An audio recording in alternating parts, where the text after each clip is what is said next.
se lever son étoile, et nous sommes venus adorer le Seigneur. Alléluia. Jésus était né à Bethléem en Judée, au temps du roi Hérode le Grand. Or, voici que des mages venus d'Orient arrivèrent à Jérusalem et demandèrent « Où est le roi des Juifs qui vient de naître ? Nous avons vu se lever son étoile et nous sommes venus nous prosterner devant lui. » En apprenant cela, le roi Hérode fut pris d'inquiétude, et tout Jérusalem avec lui. Il réunit tous les chefs des prêtres et tous les scribes d'Israël pour leur demander en quel lieu devait naître le Messie. Ils lui répondirent « À Bethléem en Judée, car voici ce qui est écrit par le prophète. Et toi, Bethléem en Judée, tu n'es certes pas le dernier parmi les chefs-lieux de Judée, car de toi sortira un chef qui sera le berger d'Israël, mon peuple. » Alors Hérode convoqua les mages en secret pour leur faire préciser à quelle date l'étoile était apparue.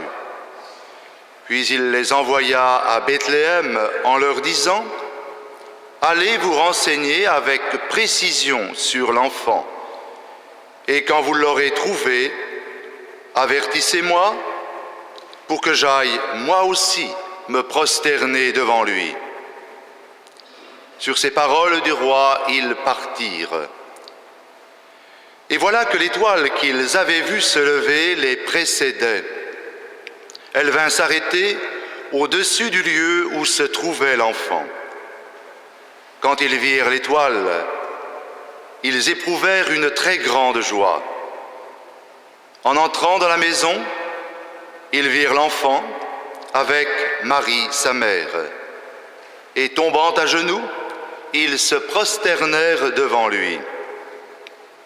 Ils ouvrirent leur coffret et lui offrirent leurs présents, de l'or, de l'encens et de la myrrhe.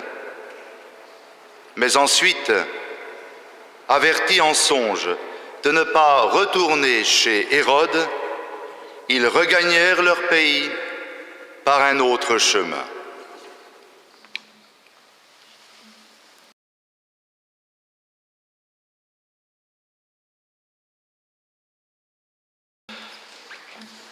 Gaspard, Melchior et Balthazar. Je dois vous avouer que lorsque j'étais enfant, ces noms m'enchantaient. Ils avaient une saveur exotique, renforcée par leurs vêtements chamarrés.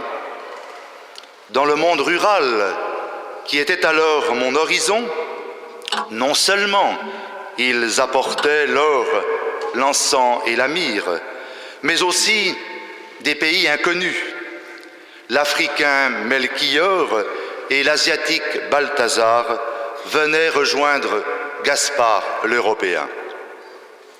Sans doute, par rapport au récit évangélique, cela relève de l'imagination. Pendant les 8 premiers siècles de l'Église, cet épisode va susciter quelques accommodements. Les mages deviennent des rois. Ils sont 3 et personnalisent les continents alors connus, donc le monde entier rassemblé à la crèche après les bergers du monde juif où naît Jésus. Cette lecture aménagée du récit de l'évangile de Matthieu n'est pourtant pas sans signification.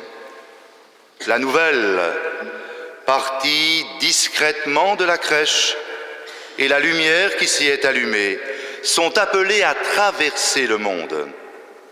C'est déjà la mondialisation avant l'heure que nous donne à accueillir les textes que nous propose aujourd'hui la liturgie de la parole. Ce passage du livre d'Isaïe que nous venons d'entendre a été écrit juste après le rapatriement des exilés de Babylone. Ils sont affrontés à 1000 difficultés économiques et politiques qui ne sont pas sans rappeler celles que nous connaissons aujourd'hui. Grand est alors le risque du repli sur soi et du défaitisme. Aussi, le prophète se met-il à sonner les grandes orgues.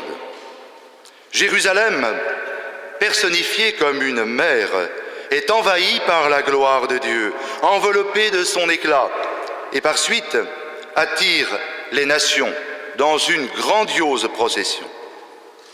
Alors que les caisses sont vides et retardent la reconstruction du temple, les pèlerins, venus d'aussi loin que l'Arabie, apportent l'or et l'argent pour aider à cette reconstruction. L'arrivée des mages à Bethléem s'inscrit complètement dans le sillage de la vision d'Isaïe. La naissance de Jésus dans un petit village de Judée prend toute sa portée universelle. Je suis toujours impressionné par le fait que le récit de la naissance de Jésus, tel que nous l'écoutions dans la nuit de Noël, est proclamé sur les 5 continents, dans des communautés chrétiennes au visage très différents, mais qui toutes accueillent l'inouï de l'événement. Dieu, en Jésus, prend dimension humaine, s'incarne dans notre histoire au point d'ouvrir une ère nouvelle et un nouveau décompte des années. Dieu, aujourd'hui, par la personne de Jésus, s'incarne dans la diversité des peuples et des cultures de la terre. Regardons ce qui se passe en ce moment sur notre planète, la vitalité des églises d'Afrique, d'Asie et d'Amérique latine. Regardons autour de nous la diversité des visages de notre communauté paroissiale nous enrichit et ouvre largement nos horizons. Chaque dimanche, notre rassemblement accueille des fidèles venus des 4 coins du monde et c'est un nouveau visage d'église qui se dessine. Dimanche dernier, à la cathédrale, je saluais une femme d'origine africaine, vivante à New York, et venue rendre visite à sa petite fille, étudiante à Rennes. La fête de l'Épiphanie nous préserve de la tentation de ratatiner l'Évangile dans la sphère du privé, comme le voudraient nombre de nos responsables politiques. À peine Jésus est-il né que les frontières sont abolies. Tout l'Orient se met en marche. Les mages viennent déranger les certitudes du peuple juif, qui les considérait comme des païens faisant des astres leurs idoles. Pour cette raison, ils étaient rejetés. Le potentat Hérode tremble pour sa couronne. Un enfant peut bouleverser l'ordre du monde, et c'est bien ce que l'histoire va prouver. Même le puissant empire romain va se trouver sérieusement bousculé. Et cela doit être pour nous, en ce moment, un immense appel à l'espérance. Au fond, ce qui compte le plus, ce ne sont pas les cotations en bourse, ce ne sont même pas les bouleversements sociaux et politiques, mais la recherche spirituelle de l'homme. Relisez l'histoire et vous verrez que les grandes civilisations se sont édifiées sur des bases spirituelles. Les mages symbolisent pour nous tout homme qui désire aller plus loin, qui accepte de regarder au-delà de son propre horizon. Les mages, ce sont tous les hommes qui veulent partir à la rencontre de l'autre et à la rencontre de Dieu. Lorsque le pape François nous invite à aller vers les périphéries, il ne fait que se placer dans les pas des mages qui, en se mettant en route, sont portés par un désir plus grand et ne peuvent se contenter de l'indifférence et du repli sur soi. Notre évêque a voulu que l'année 2014 soit celle de la charité. Comment allons-nous, en cette année nouvelle, suivre l'étoile qui conduit aux plus démunis, matériellement et spirituellement? Comment allons-nous démentir ce que notre pape a appelé la mondialisation de l'indifférence lorsqu'il était sur l'île de Lampedusa? Il nous a donné le cap lorsqu'il a déclaré récemment dans son entretien aux journaux jésuites, je le cite, « Je vois avec clarté que la chose dont l'Église a le plus besoin aujourd'hui, c'est la capacité de soigner les blessures et de réchauffer le cœur des fidèles. » Ayons à cœur de bien tenir ce double appel. Comment réchauffer le cœur des fidèles, donc aussi notre propre cœur? Cette chaleur dont nous avons tous besoin se trouve au sein d'une communauté, chaque jour un peu plus habitée par le Christ et par le partage de sa parole et de ses sacrements, au sein d'une communauté où l'attention à l'autre doit être un souci permanent. Cette année, nous aurons la chance de nous retrouver dans une cathédrale complètement rénovée. Mais cela ne doit pas en rester sur le seul domaine de la contemplation esthétique. Saint Paul nous rappelait dans les quelques versets de la lettre aux Éphésiens entendue à l'instant que le mystère du Christ, c'est que les païens sont associés au même héritage, au même corps, au partage de la même promesse dans le Christ Jésus par l'annonce de l'Évangile.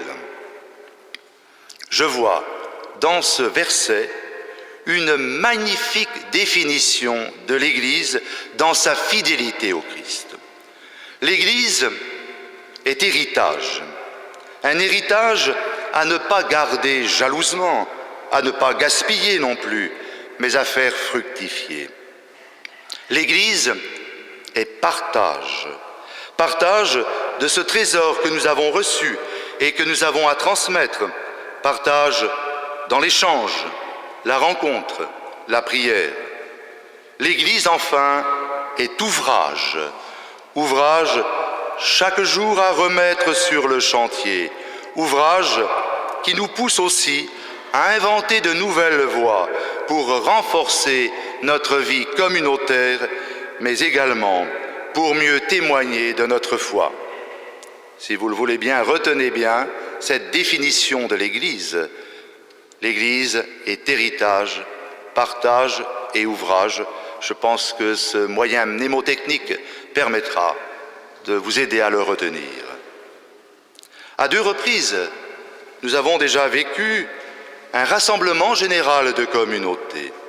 Peut-être faudra-t-il le renouveler pour préparer les chemins de l'avenir. Cette question, je la pose au milieu des vœux que je forme pour chacune et chacun de vous. Ne l'oublions pas, en se mettant en route, les mages ont découvert l'espérance du monde. Amen.